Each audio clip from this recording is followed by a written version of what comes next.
বিসমিল্লাহির রহমানির রহিম। আসসালামু আলাইকুম। আমার নাম মোহাম্মদ ইমান আলী। আমি মালয়েশিয়া প্রবাসী, প্রবাস অনলাইন বিএনপি গ্রুপের সিনিয়র যুগ্ম সাধারণ সম্পাদক। আজকের আমি কয়েকটা আইডি দেখলাম। আমাদের নেতা ভারপ্রাপ্ত চেয়ারম্যান তারেক রহমানের একটা ছবি, ডক্টর জোবাইদুর রহমানের একটা ছবি, ব্যারিস্টার জাইমা রহমানের একটা ছবি, আমাদের মরহুমা মা খালেদা জিয়ার পিক লাগাইছে এবং শহীদ জিয়ার একটা পিক লাগাইছে।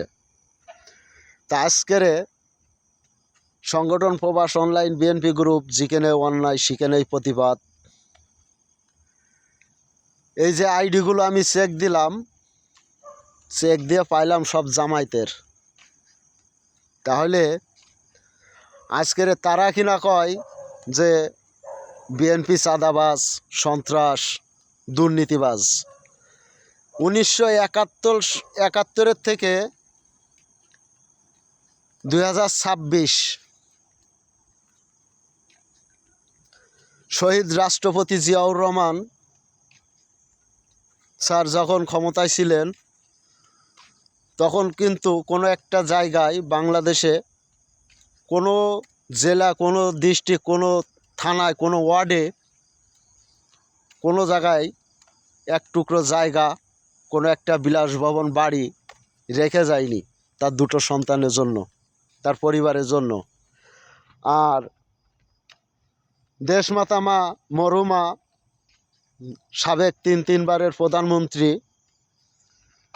সেও কোনো একটা জায়গায় বাংলাদেশে 156 বর্গ মাইলের কোনো একটা জায়গায় কোনো ব্যাংক ব্যালেন্স, অর্থ সম্পত্তি কোনো কিছু রেখে যায়নি।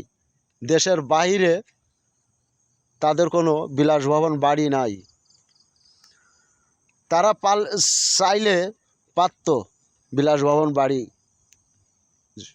জীবনযাপন করতে পারত, কিন্তু তারা চিন্তা করছে দেশের চিন্তা, দেশের জনগণের চিন্তা। আমার দেশ কীভাবে চলবে, দেশের জনগণ কীভাবে ভালো থাকবে। তা আজকের আমার কথা হলো, এই জামায়াত প্রতিনিয়ত দেখি আমাদের দলকে নিয়ে, আমাদের নেতাকে নিয়ে, আমাদের নেত্রীকে নিয়ে অপকর্ম চালাচ্ছে। তাদের প্রতি আমাদের তীব্র নিন্দা। সংগঠন প্রবাস অনলাইন বিএনপি গ্রুপ যেখানে অন্যায় সেখানেই প্রতিবাদ। আমি বাংলাদেশ জাতীয়তাবাদী দলের একজন ক্ষুদ্র কর্মী। দেশের বাইরে আমাদের একটা সংগঠন আছে, সংগঠন প্রবাস অনলাইন বিএনপি গ্রুপ। সেই গ্রুপের সিনিয়র যুগ্ম সাধারণ সম্পাদক।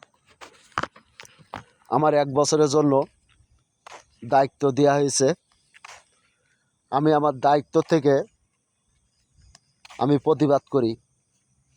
তা আজকের যে জামায়াত 71-এর রাজাকার পাকিস্তানের সাথে হাত মিলিয়ে 2 লক্ষ মা বোনেদের ইজ্জত পাকিস্তানের হাতে তুলে দিয়েছিল, আর